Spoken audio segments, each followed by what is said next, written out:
Pulivendula MLA రాజీనామా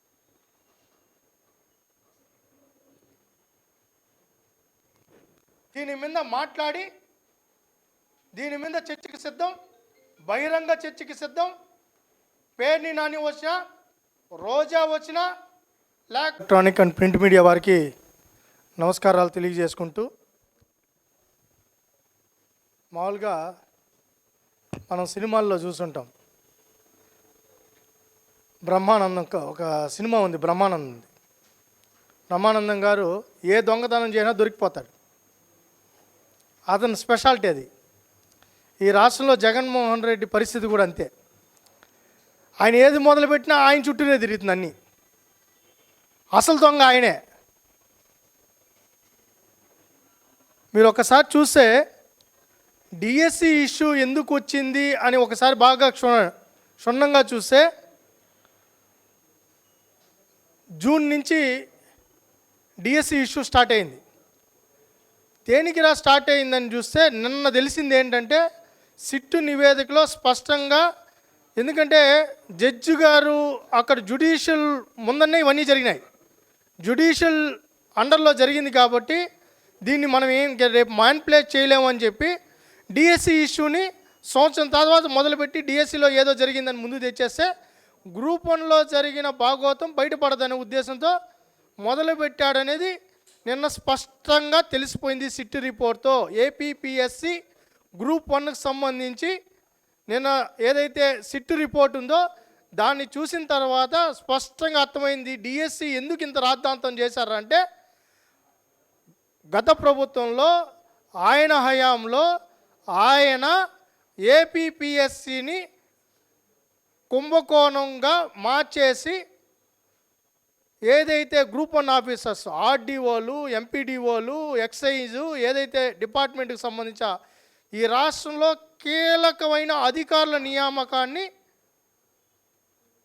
ఆయన ఏ విధంగా చేశాడనేది బయట పడిపోతుందనే ఉద్దేశంతోనే ఈ డిఎస్సి ఇష్యూని తెర మీదకి తెచ్చారు అనేది నిన్నటితో తేట తెల్లం అయిపోయింది. ఎంత బాధేస్తోందంటే, ఏపీపీఎస్సి అంటే ఈ రాష్ట్రంలోనే మన రిక్రూట్మెంట్కి సంబంధించి టాప్ ఫస్ట్ ప్రయారిటీ ఏపీపీఎస్సి. ఆ ఏపీపీఎస్సి ద్వారా 2018లో అప్పుడు మాగ్ ప్రభుత్వంలో గ్రూప్ 1 పోస్టు నియామకానికి నోటిఫికేషన్ ఇవ్వడం జరిగింది. ఒక పద్ధతి ప్రకారం జరిగింది. ఎగ్జామ్ కండక్ట్ చేయాలని చెప్పాం, నియామక ప్రక్రియకి నోటిఫికేషన్ ఇచ్చాం, అన్నీ జరిగిన తర్వాత దాంట్లో ఒక స్పష్టంగా చెప్పాం, మాన్యువల్గా మూల్యాంకనం అని నోటిఫికేషన్ ఇచ్చాం. ఇచ్చిన తర్వాత దురదృష్టవశాతం ఈ రాష్ట్రానికి రాక్షస పాలన మొదలైంది. అక్కడ ఈ ఏపీపీఎస్సిలో అక్రమాలకు అక్కడ మొదలైనాయి. అక్రమాలకు మొదలై ఏపీపీఎస్సిని ఆయన జోబు సంస్థగా జగన్మోహన్ రెడ్డి మార్చుకున్నారు. దాంట్లో ఒక పెద్ద స్కెచ్ చేశారు. ఏం స్కెచ్ చేశారంటే, మాన్యువల్ని పక్కన పెడేసి, ఫేజ్ 1 ఇది, మాన్యువల్ని పక్కన పెడేసి డిజిటల్ వాల్యుయేషన్ చేయమని చెప్పి జగన్మోహన్ రెడ్డి గారి ఆదేశాల మేరకే, దీంట్లో ఎవరు ఇంటర్ఫేర్ కాల, అధికారులు కూడా ఆయన చెప్తేనే చేశారు. ఎందుకు? ఆయనకు కావాల్సిన వాళ్ళు తెచ్చుకునే దానికోసం డిజిటల్ వాల్యుయేషన్కి వెళ్ళారు. దాని మీద అప్పుడు ప్రతిపక్షంలో ఉన్న మేము విద్యార్థి యువజన సంఘాలుగా, ప్రతిపక్ష పార్టీగా, మీడియా అందరూ గగ్గోలు పెడితే, అభ్యర్థులు కోర్టుకు వెళ్తే, కోర్టు చివాట్లు పెడితే మాన్యువల్కి మార్చారు. మాన్యువల్లో ఏం జరిగింది? ఎంత దారుణం అంటే, మాన్యువల్లో ఫస్టు అక్కడ మాన్యువల్ ఏపీపీఎస్సి దగ్గర మాన్యువల్లో అక్కడ కోర్టు ఆ డైరెక్షన్ మేరకు చేశారు. చేసిన తర్వాత మొత్తం అన్నీ తప్పుడు తరకలే. వాళ్ళకి కావాల్సిన వాళ్ళ కోసం వాళ్ళకి కావాల్సిన వాళ్ళకి ఎక్కువ వేసేసుకొని మెరిట్ ఉండే వాళ్ళందరినీ పక్కన పెట్టేశారు. పక్కన పెట్టేసిన తర్వాత ఏమైంది? మళ్ళీ దాని మీద ఇష్యూ అయింది. అప్పుడున్న ఏపీపీఎస్సి చైర్మన్ ఉదయ్ భాస్కర్ గారిని ఏపీపీఎస్సి చైర్మన్ అనే సుప్రీం, ఆయనే సుప్రీం, ఆయన పక్కన పెట్టేశారు. ఆయనకి ఏమి చెప్పేది లేదు. ఆయనకి ఆఫీస్లో టీ కూడా ఇలా అవమానించారు, ఆయన ఇబ్బంది పెట్టారు. ఆయనకి తెలియకుండానే ప్రక్రియనంతా మొదలు పెట్టేశారు. ఏపీపీఎస్సీ అనేది ఒక గవర్నర్ బాడీ, దానికి ఒక స్వయం ప్రతిపత్త నియామకానికి ఉంది. ఆయన ఇండివిజువల్గా గవర్నర్ గారి చేతుల మీదుగా గవర్నర్ అండర్లో ఉండాలి. కానీ వీళ్ళ మాట వినలేదని, వీళ్ళు చెప్పింది చేయలేదని ఆయన పక్కన పెట్టేసి వీళ్ళు డైరెక్షన్ చేయడం మొదలుపెట్టారు. ఎవరు? తాడేపల్లి నుంచి వచ్చిన డైరెక్షన్.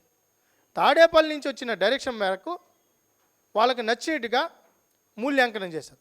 దాని మీద మళ్ళీ ఫిర్యాదులు వస్తే ఫేజ్ 2 డిజిటల్ వాల్యుయేషన్ అయిపోయింది. మొదటి ఫేజ్లో వాల్యుయేషన్ కూడా వాళ్ళకి నచ్చినట్టుగా తప్పుడు తరకలుగా చేసేశారు.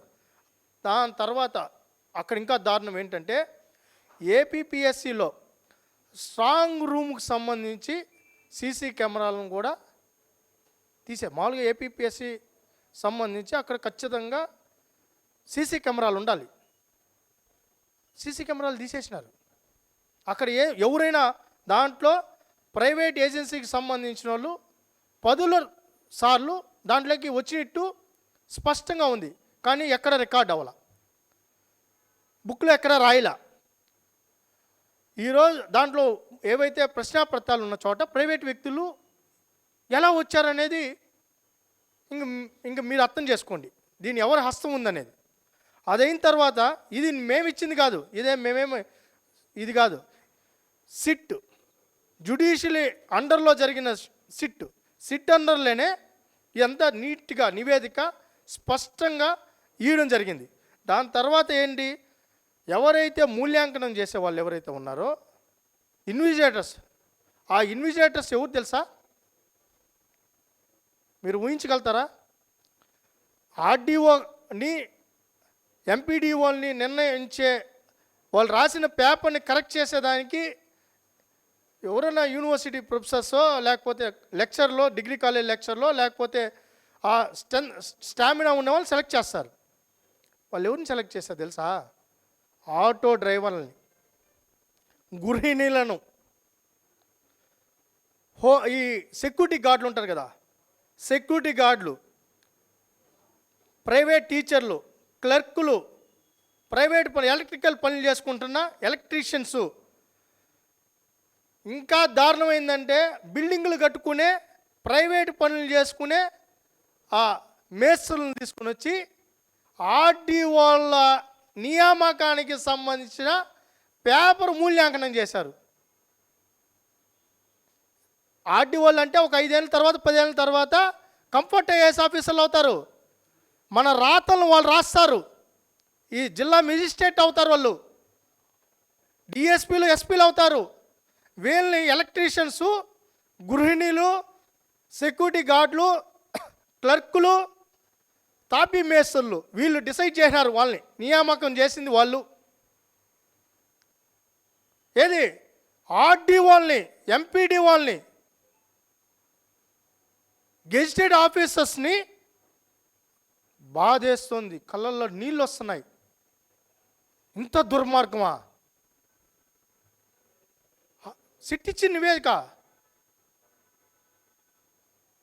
చేసి ఆ దరిద్రంలో దరిద్రం ఇంకోటి ఉంది. దాంట్లో వైట్ కార్నర్ కూడా వాడారు. ఆ మార్కులు వేసేది వాళ్ళకి రావడంలా, వేయడం వైట్నర్ వేయడం, వేయడం వైట్నర్ వేయడం, వేయడం వైట్నర్, 10 సార్లు వైట్నర్ని వాడారు. ఏది?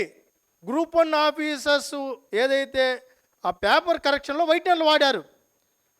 ఓఎంఆర్ వాళ్ళ స్లిప్పుల మీద వైట్నర్ కరెక్షన్ ఫ్లూయిడ్ దొరికిపోయింది, స్పష్టంగా దొరికిపోయింది. డేటా ఎంట్రీ ఆపరేటర్లు ఇచ్చిన మార్కులు కూడా అసలు డిజిటల్ వాల్యుయేషనే అవలా. ఆయన ఎవరైతే, ఇంకో దారుణం కూడా ఉంది దీంట్లో. ఒకే ఆయన దాదాపు 200 మంది పేపర్లు ఆయన కరెక్ట్ చేసేసినాడు. ఎవరా? ఎలక్ట్రీషియను. 200 పేపర్లు ఓఎంఆర్ షీట్లు ఆయన కరెక్షన్ చేశాడు. 10 లక్షలు డబ్బు తీసుకున్నాడు. దీంట్లో నీట్గా ఉంది, ఆయన అకౌంట్ నెంబర్ కూడా ఉంది దీంట్లో. ఎంత దారుణంగా ఇది చేశారంటే ఆ,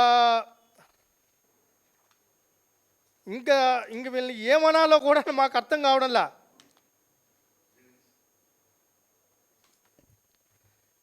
ఇంత దరిద్రంగా చేసేసి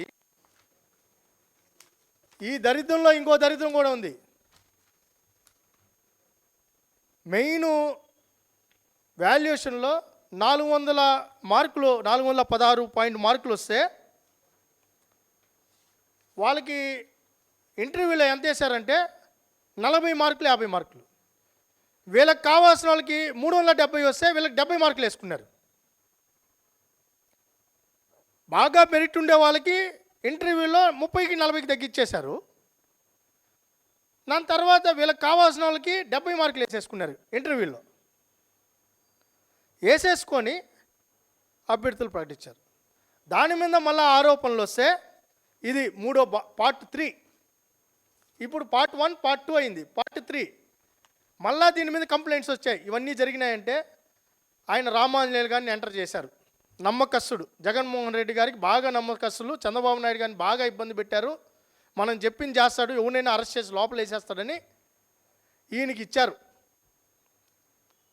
ఈయనకి ఇస్తే ఈయనేం చేశాడు, మీరు ఓన్లీ ఇవే వాడారు, ఎలక్ట్రీషియన్ వాళ్ళనే వాడారు, నేను ఇంకో స్టెప్ వేస్తానని చెప్పి మామూలుగా ఏపీపీఎస్సికి సంబంధించిన ప్రశ్నాపత్రాలు అక్కడే ఉండాలి. దాన్ని ఏం చేశారు, హాయ్లాండ్కి తరలిచ్చారు. హాయ్లాండ్ ఏదే చిరకాకానిలోని హైలాండ్కి ఆవాస రిసార్ట్కి తరలిచ్చారు. ఈ పేపర్లో ఒక ప్రైవేటు హోటల్కి ఏపీపీఎస్సికి సంబంధించిన ఓఎంఆర్ షీట్లు అక్కడికి తరలించడం అంటే ఏంటి? వితౌట్ ఆర్డర్, వితౌట్ డిస్కషన్, ఏమీ లేదు. జగన్మోహన్ రెడ్డి గారి నుంచి డైరెక్షన్ రావడం, సజ్జల రామకృష్ణారెడ్డి గారు చెప్పడం, పేపర్లో తరలిచ్చేయడం. దానికి మళ్ళీ 1.5 కోటి డ్రా చేశారనుకోండి, అది వేరే విషయం. దాని ఖర్చులకి రూమ్ రండి. 80 ఎన్ని రోజులు ఆయన ఆంజనేయులు గారు 84 రోజులు ఒక ప్రైవేట్ ఏజెన్సీ కస్టడీలో పెట్టారు. కెమెరాలు లేవు, మనుషులు లేరు, ఓఎంఆర్ షీట్లు అక్కడ పెట్టేశారు. ఏది ఉదాహరణ చెప్తాను. తిరుపతిలో అర్హులైన దొంగ ఓట్లను బీకేసి వాళ్ళకు కావాల్సిన దొంగ ఓట్లు ఎంటర్ అయిపోయా. దొంగ ఓట్లను తీసేశారు కదా, దొంగ ఓట్లు ఎక్కిచ్చేశారు కదా, అసలు వాళ్ళని తీసేసినారు. అదే టైప్లో ఈ 46,000 ఓఎంఆర్ షీట్లు కొత్తగా ఎంటర్ అయ్యాయి. పాపం ఇక్కడ కరుణాకర్ రెడ్డి గారిని స్ఫూర్తిగా తీసుకునేట్టున్నారు ఆయన ఆంజనేయులు గారు, పిఎస్ఆర్ ఆంజనేయులు గారు, కరుణాకర్ రెడ్డి గారు స్ఫూర్తిగా తీసుకొని తిరుపతిలో ఏ విధంగా బై ఎలక్షన్లో అర్హుల్ని పక్కన పెట్టి తమిళనాడు నుంచి ఇక్కడ కర్ణాటక నుంచి ఎట్టా దొంగ ఓట్లను ఎంటర్ చేశారో ఆధార్ కార్డులు తీసుకొని వచ్చి సేమ్ ప్యాటర్న్ ఓఎంఆర్ షీట్లు మార్చేశారు. ఓఎంఆర్ షీట్లు మార్చేసి దాని మీద ఒక ప్రైవేట్ హైలాండ్లో పెట్టి 84 రోజులు అక్కడ పెడితే స్పష్టంగా దాని మీద ఏదైతే ల్యాబొరేటరీకి పంపిస్తే ఆ కరెక్షన్స్ ఏదైతే వాళ్ళు మొత్తం అంతా తీస్తే ఇది పూర్తిగా ఈ ఫేక్ అని తేలిపోయింది. ఇది కూడా ఎక్కడ చేస్తే మళ్ళీ చెప్పారు, సిట్టు తెలుగుదేశం అంటారు. మా అండర్లో చేయలేనైనా జడ్జి అండర్లో జరిగినట్టు ఇవన్నీ వెరిఫికేషన్స్ ఓపెన్ కోర్టులో జరిగినటివి, కోర్టులోనే జరిగినాయి ఇవన్నీ వెరిఫికేషన్. సిట్టు రిపోర్ట్ అంతా కూడా జడ్జిని మళ్ళా రేపు తెల్లతో ఏదైనా చెప్పేస్తా, సిట్టు కూడా మేమే అంటారు. ఇది పూర్తిగా జ్యుడిషియల్ అండర్లో జరిగిన ఎంక్వైరీ. క్లియర్గా ఓఎంఆర్ షీట్లకు సంబంధించి పూర్తిగా మారిపోయినాయనేది సిట్ రిపోర్ట్లో స్పష్టంగా తెలిసిపోయింది. జస్టిస్ కేజీ శంకర్, శ్రీ గంటా రామారావు గారు, ఏ రాజేంద్ర గారు, వీళ్ళ ముగ్గురు ఆధ్వర్యంలో జస్టిస్ కేజీ శంకర్ గారి ఆధ్వర్యంలో ఈ మొత్తం రిపోర్ట్ అంతా కూడా తయారైంది. మళ్ళీ దీంట్లో మ్యానిపులేషన్ ఏమీ లేదు. అయితే దీని తర్వాత ఆ పేపర్లు ఇంకా మీతేనే ఏందని చెప్పి వాళ్ళు ఇంకొకటి చేశారు. వాళ్ళ ఇంట్లో వంట మనుషులు తీసుకొని వచ్చి మళ్ళీ కరెక్షన్ చేయించారు. మీరేనా? మా ఇంట్లో పని వాళ్ళు లేరా? మా వాళ్ళు కరెక్షన్ చేయరా? మా వాళ్ళు ఒకటో తత్వం రెండో తత్వం చదివినారు, ఏం గ్రూప్ 1 ఆఫీసర్లు డిసైడ్ చేయరా? ఒకటో తత్వం రెండో తత్వం చదివిన వాళ్ళు మా ఇంట్లో వంట మనుషులు డిసైడ్ చేయలేరా అని చెప్పి వాళ్ళని ఎంటర్ చేశారు. మళ్ళీ వాళ్ళతో సంతకాలు పెట్టించారు. పాప మా సంతకాలకు కానీ ప్రాక్టీస్ చేయించారు ఎలా సంతకాలు పెట్టాలని. ఏది ఆర్డీఓలు నిర్ణయించడానికి ఒకటో తత్తి రెండో తత్తి చదివిన వాళ్ళని దానికి వాడారు. ఇవన్నీ కూడా ఎక్కడ కెమెరాలు ఉంటే బయటపడతాయని సీసీ ఫుటేజ్ అన్నీ తీసేసినారు పక్కకి. బయోమెట్రిక్ వ్యవస్థ లేదు, ఎవడు ఎంటర్ అవుతున్నాడో తెలియదు. ఏపీపీఎస్లో బయోమెట్రిక్ వ్యవస్థ తీసేసినారు. 48,442 డూప్లికేట్ ఓఎంఆర్ స్లిప్స్ ముద్రించినట్టు సిట్టు గుర్తించింది. ఏది 48,442 డూప్లికేట్ ఓఎంఆర్ స్లిప్స్. దీన్ని ఏమంటారని అడుగుతున్నాం. ఇదయ్యా స్కామ్ అంటే, ఇదయ్యా కోట్ల రూపాయలు చేతులు మారాయి, కోట్ల రూపాయలు చేతులు మారాయి. కడప జిల్లా నుంచి డైరెక్ట్గా 3 ఆర్డీఓలు ఎట్టయ్యారు. దాంట్లో ఒక ఆర్డీఓ ఏం తెలుసా, ఇంటర్మీడియట్ 4 సార్లు రాశాడు. ఇంటర్మీడియట్ 4 సార్లు రాశాడు పాపం. డిగ్రీ 4 సంవత్సరాలు చదివాడు. మామూలుగా 3 సంవత్సరాలు కదా, 4 సంవత్సరాలు చదివారు ఆయన. అంటే 1 సంవత్సరం మళ్ళీ పోయినట్టు రాసి ఆయన ఆర్డీఓ అయిపోయాడు. కడపకు సంబంధించిన మళ్ళా నేను కులాన్ని ఎత్తను కానీ వాళ్ళ సమీప మనిషి 4 సార్లు ఇంటర్మీడియట్, 4 సంవత్సరాలు డిగ్రీ చదివిన ఆయన. క్లియర్గా ఉంది, మేం చెప్పేది కాదు. వీళ్ళంతా ఆర్డీఓలు చేసి కరెక్ట్గా 5 ఏళ్ళలో వీళ్ళు కలెక్టర్లు అవుతారు. ఏపీపీఎస్సి అంటే స్వయం ప్రతిపత్త సంస్థ, ఎంత గౌరవమైన సంస్థ. ఇంత దారుణంగా గ్రూప్ 1 నోటిఫికేషన్ని తాడేపల్లికి సూట్ కేసులు పోయిన మాట వాస్తవం. ఏపీపీఎస్సి ఒక పెద్ద కుంభకోణం. ఈ దేశ చరిత్రలోనే అతి పెద్ద కుంభకోణం ఏపీపీఎస్సి గ్రూప్ 1 సంబంధించి అతి పెద్ద కుంభకోణం. ఈ దేశ చరిత్రలో ఇంత పెద్ద కుంభకోణం మనం చూడం కూడా. ఇప్పటివరకు ఉమ్మడి రాష్ట్రంలో కూడా ఇప్పుడు చూడాల, ఏ రాష్ట్రంలోనూ చూడాల. దీని మీద ఒక్క మాట కూడా మాట్లాడడంలా. ఇప్పుడు రండి, టెంట్లు వేయండి.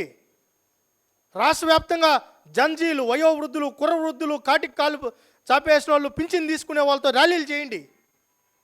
మేము అడుగుతున్నాం. దీని మీద నిన్నటి నుంచి ఒక్కరు స్పందించడంలా.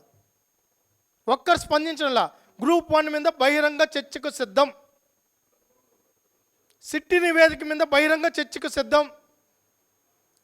జగన్మోహన్ రెడ్డి రాజీనామా చేయాలి. ఎమ్మెల్యేగా జగన్మోహన్ రెడ్డి గ్రూప్ 1 నోటిఫికేషన్ మీద జరిగిన అక్రమాలకు సంబంధించి బాధ్యత వహిస్తూ అక్కడ ఢిల్లీలో ఏ విధంగా రాజీనామా చేశారో అదే తరహాలో పులివెందుల ఎమ్మెల్యేగా రాజీనామా చేయాలి. నిరుద్యోగుల ప్రధాన డిమాండ్ జగన్మోహన్ రెడ్డి గారు రాజీనామా చేయాలి. 1.5 మంది నిరుద్యోగుల గొంతు కోసిన జగన్మోహన్ రెడ్డి గారు రాజీనామా చేయాలి బాధ్యత వహిస్తూ. దీనిపైన మొన్న ఎవరైతే కుహానా మేధావులు, ముసుగు వీరులు, వయోవృద్ధులు, కుర్రవృద్ధులు, కాటికి కాలు జాపిన వాళ్ళందరూ మళ్ళీ టెంట్లు వేయాలి. నిజంగా నిరుద్యోగుల మీద ఏమాత్రం వీళ్ళకి ప్రేమ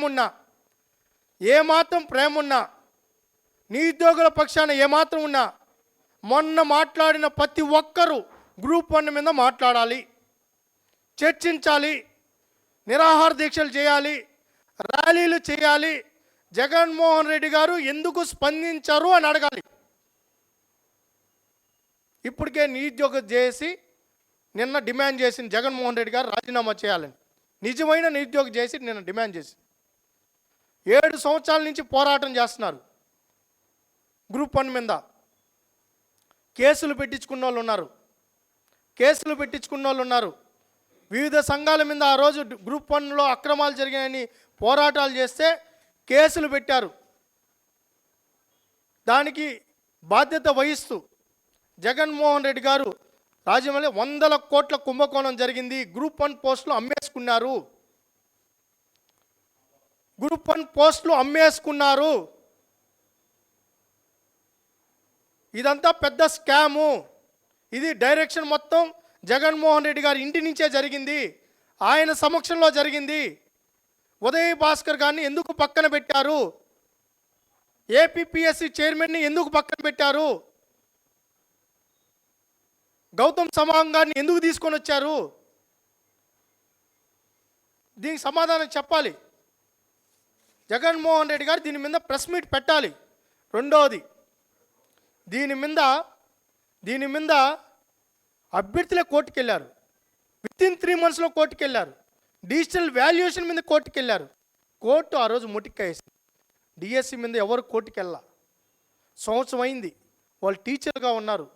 నాకు ఇక్కడ రోస్టర్ మీద వెళ్ళారు తప్ప ఎక్కడ నాకు అన్యాయం జరిగిందని ఎక్కడ వెళ్ళా.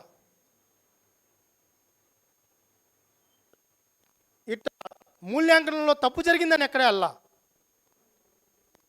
కానీ ఇక్కడ స్పష్టంగా తప్పు తడకలు ఉన్నాయి. మీ వాళ్ళని పదవులు ఇప్పించుకునే దానికోసం, మీ వాళ్ళని తెచ్చుకునే దానికోసం, మీరు సూట్ కేసులు తీసుకున్న తర్వాత వాళ్ళని పోస్టింగ్లో పెట్టడానికి కోసం ఈ అక్రమాలు చేశారనేది ముమ్మాటికి వాస్తవం. అందుకే మేము అడుగుతున్నాం, జగన్మోహన్ రెడ్డి గారు రాజీనామా చేయాలి. బాధ్యత వహిస్తూ గ్రూప్ 1కి బాధ్యత వహిస్తూ జగన్మోహన్ రెడ్డి గారు రాజీనామా చేయాలి. ఏదైతే ఉందో విద్యార్థి యువజన సంఘాలందరూ కూడా డిమాండ్ చేస్తున్నాయి, అందరం డిమాండ్ చేస్తున్నాం.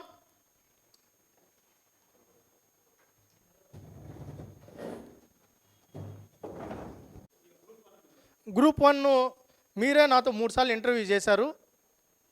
ప్రతిపక్షంలో మేము ఉన్నప్పుడు మీరే నన్ను కవరేజ్ చేశారు. ఇక్కడే నిరసనలు దీక్ష చేశాం, అంబేద్కర్ విగ్రహం కాడ నిరసన చేశాం, గాంధీ విగ్రహం కాడ చేశాం, ఆర్డీఓ ఆఫీసుల కాడ ప్రోగ్రామ్ చేశాం, కలెక్టరేట్ కాడికి వెళ్ళాం. ఆ రోజు ఎట్ట లాగేశారో, ఎట్టటి ఈడ్చి పడేశారో మీరే సాక్షి. మేము 7 ఏళ్ళని గతంలో పోరాటం చేశాం. అధికారంలోకి వస్తానే జ్యుడిషియల్ ఆల్రెడీ అండర్ ఇన్ కోర్టుకి వెళ్ళిపోయింది, అభ్యర్థులు కోర్టుకు వెళ్ళారు, కోర్టు డైరెక్షన్ ఇచ్చింది. కోర్టు ఏమని అసలు ఏపీపీఎస్సీ ఎగ్జామ్ని రద్దు చేయమని చెప్పింది. మీరు కావాలంటే మొత్తం డీటెయిల్ రిపోర్ట్ ఇచ్చాను చూడండి. దాని మీద మళ్ళీ కోర్టు ఆర్గ్యుమెంట్ జరిగింది. దాని మీద సిట్టుకు కోర్టు ఇచ్చిన డైరెక్షన్ కోర్టులో ఉన్న అంశం కాబట్టి మేము ప్రభావితం చేయకూడదు. కాబట్టి నివేదిక వచ్చిన తర్వాత ఈరోజు మేము మాట్లాడతాం. రేపు తెల్లారితే ఏమంటారు, తూచ్ ఇదంతా తెలుగుదేశం సిట్ అన్నారు అనుకో, దానికి మళ్ళీ మీరే మాట్లాడతారు, మీరు వేసుకున్న సిట్. మేము వేయాల సిట్, అది కోర్టు వేసింది. దాంట్లో కూడా రిటైర్డ్ జడ్జి ఉన్నారు, రిటైర్డ్ యూనివర్సిటీ వైస్ ఛాన్సలర్ ఉన్నారు, పేర్లతో కూడా చదివా. వాళ్ళ సమక్షంలో జరిగిన ఎంక్వైరీ ఇంత స్పష్టంగా, ఇంత నిక్కచ్చిగా రిపోర్టు భవిష్యత్తులో కూడా చూడబాం. క్లియర్గా ఎట్టా జరిగింది మొత్తం మ్యాపింగ్ చేసి మీరు చూడండి ఒకసారి. ఎప్పుడు నోటిఫికేషన్ ఇచ్చారు, ఏ విధంగా ఇచ్చారు, 40-20-20లో ఏం జరిగింది, ఎంతమంది అభ్యర్థులు ఉన్నారు, ఏ విధంగా జరిగింది. ఇంకోటి, కరెక్షన్ చేసేటప్పుడు కూడా ఫోన్ వాడారని రిపోర్ట్లో ఉంది. ఫోన్ ఇటు మాట్లాడుకుంటూ కరెక్షన్ చేశారు. ఎవరితో ఫోన్ మాట్లాడారు, ఎవరితో మాట్లాడారు, ఎవరు అభ్యర్థి ముందు పెట్టుకొని ఫోన్ యూజ్ చేస్తున్నారు. అక్కడ ఆల్మోస్ట్ ఒక్కొక్క ఎవరైతే మూల్యాంకనం చేస్తున్న ఎవరైతే ఉన్నారో 20 నుంచి 35 నిమిషాలు మాట్లాడినట్టు కరెక్షన్ చేసే టైంలో స్పష్టంగా ఉంది.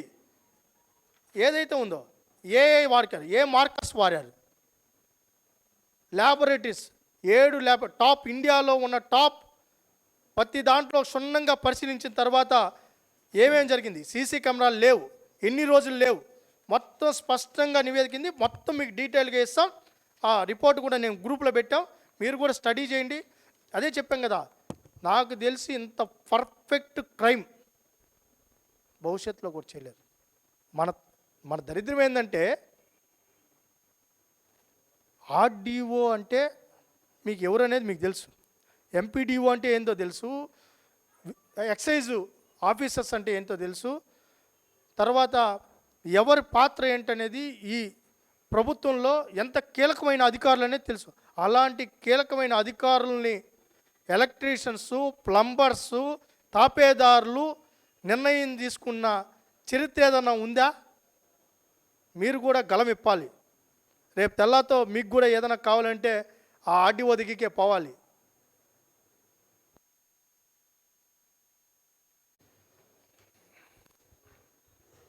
పిల్లోడు చాక్లెట్ ఇవ్వలేదు, అందుకే నేను మాట వినలేదు అన్నట్టుంది. ప్రతిపక్ష హోదా చంద్రబాబు నాయుడు గారు ఈరండి, స్పీకర్ ఈరు, గవర్నర్ ఈరు. గవర్నర్ గారో స్పీకర్ గారో ముఖ్యమంత్రి ఈరు ప్రతిపక్ష హోదా ప్రజలు ఇవ్వాలి.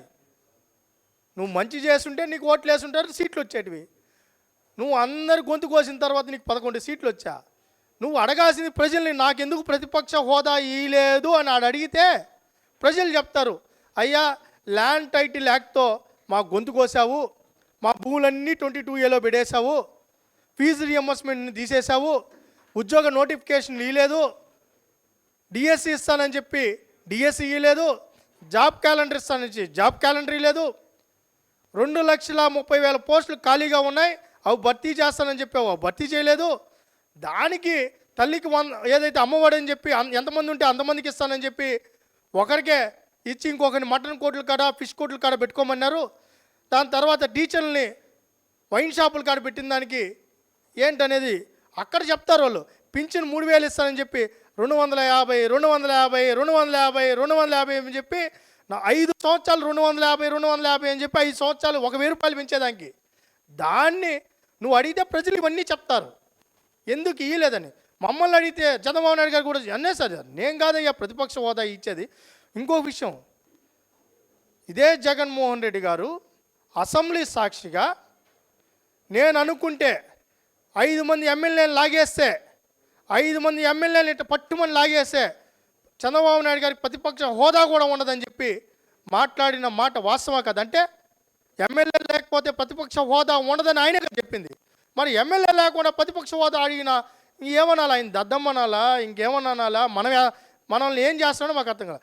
అసెంబ్లీకి రావాలి, నిజంగా నిరుద్యోగుల మీద అతనికి ప్రేమ ఉంటే, నిరుద్యోగుల మీద ప్రేమ ఉంటే, డిఎస్సి రాసిన వాళ్ళ మీద ప్రేమ ఉంటే, వాళ్ళ పక్షాన పోరాటం చేయాలనుకుంటే అసెంబ్లీకి రా, లోకేష్ బాబు గారితో చర్చించు, విద్యాశాఖ మంత్రితో ప్రశ్నించు, చర్చిస్తే నిజమైన నువ్వు, లేదంటే ఈ దొంగ నాటకాలు ఆపేసాయి.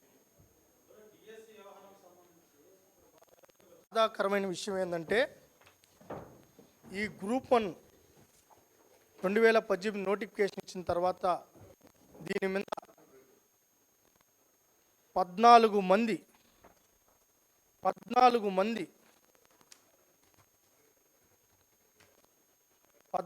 మంది మానసిక వేదన గురై ఆత్మహత్యలు చేసుకున్నారు.